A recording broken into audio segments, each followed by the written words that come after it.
आज मी तुमच्यासाठी घेऊन आली आहे कमी साहित्यात कमी वेळात झटपट बनून तयार होणारी चटाकेदार चटपटीत पनीर भुर्जी। नमस्कार मंडळी, authentic and trendy recipe with Teju ह्या आपल्या रेसिपीच्या जगात मी तेजस्वी तुमचं सर्वांचं मनापासून स्वागत करते। आज आपण पाहणार आहोत पनीर भुर्जी कशी बनवायची ते। ही पनीर भुर्जी तुम्ही जर पहिल्यांदा जरी बनवत असताल ना तरी परफेक्टच होणार आहे। एकदम सोपी रेसिपी आहे। लगेच वेळ न घालवता सुरुवात करूयात। मी इथे कढई घेतली आहे। कढईमध्ये 2 चमचे तेल घालून घेतले आणि त्याचसोबत थोडंसं बटर घालून घेतलेलं आहे। बटर पूर्णपणे ऑप्शनल आहे किंवा बटरच्या ऐवजी तुम्ही तूप देखील वापरू शकता। आता हे बटर होममेड आहे। याची रेसिपीची लिंक डिस्क्रिप्शन बॉक्समध्ये देते। अगदी कमी वेळात परफेक्ट असं बटर बनवून तयार होतं। आता तेल आणि बटर व्यवस्थित गरम झालं की मी यामध्ये फक्त घालणार आहे जिरे। आता खडे मसाल्यांमध्ये आपण फक्त यूज करतोय ते जिरीचं, बाकी काही मसाले घालायची गरज नाही। हवं असल्यास तुम्ही यामध्ये एखादं तमालपत्र घातलं तरी देखील काहीच हरकत नाही। आता जिरी घातली आहे अर्धा चमचा। जिरी छान फुलली की यामध्ये घालणार आहे 7-8 लसूण पाकळ्या बारीक कट करून घेतलेत। त्याचबरोबर 1 इंच आलं छान असे बारीक तुकडे करून घेतलेत आणि 2 हिरव्या मिरच्या त्या देखील बारीक कट करून घेतलेत।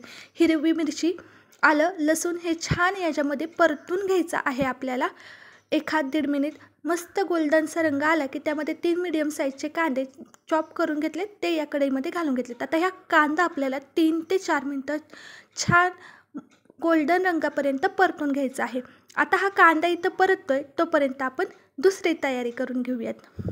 पनीर भुर्जीसाठी मी जवळपास 200 ग्रॅम पनीर घेतलेलं आहे। पनीरचं मेजरमेंट परफेक्ट सांगता येत नाही कारण की हे घरी बनवलेलं पनीर आहे। तुम्हाला जर पनीरची रेसिपी हवी असेल तर नक्की कमेंट्समध्ये सांगा।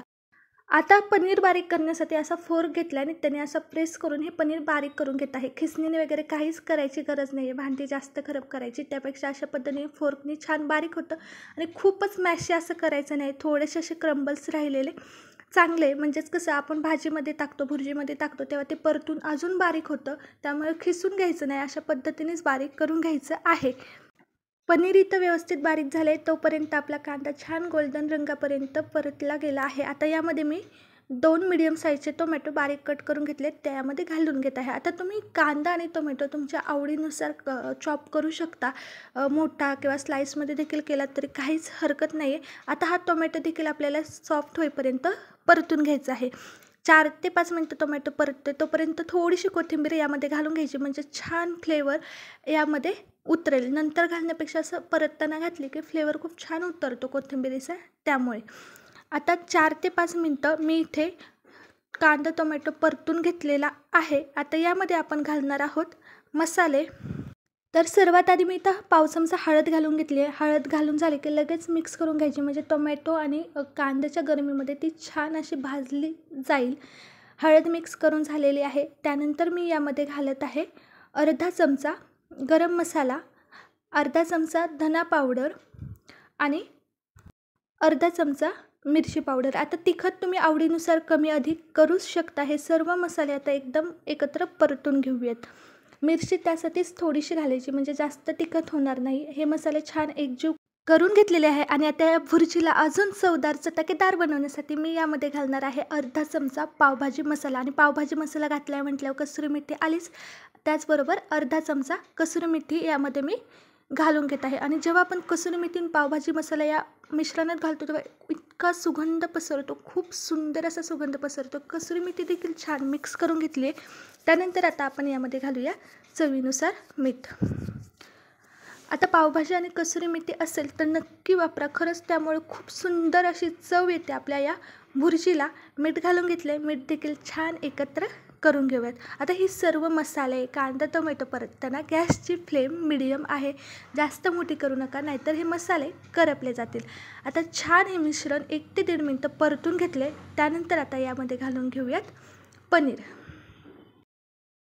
पनीर यामध्ये घालून झाल्यानंतर पनीर आणि मसाले छान हलक्या हाताने एकत्र करून घ्यायचे आहेत आपल्याला। जास्तच फास्ट देखील करायचं नाही, नाहीतर हे पनीर पूर्णपणे मॅशी होऊन जातं आणि टेस्ट थोडीशी कमी येण्याचे चान्सेस जास्त असतात। त्यामुळे खूप सुंदर आणि झटपट होणारी ही पनीर भुर्जीची रेसिपी आहे। पनीर भाजी करायची कंटाळा आला तर तुम्ही अशा पद्धतीने घरात असलेल्या साहित्यांमुळे खूप पटकन आणि झटपट अशी पनीरची भाजी बनवू शकता।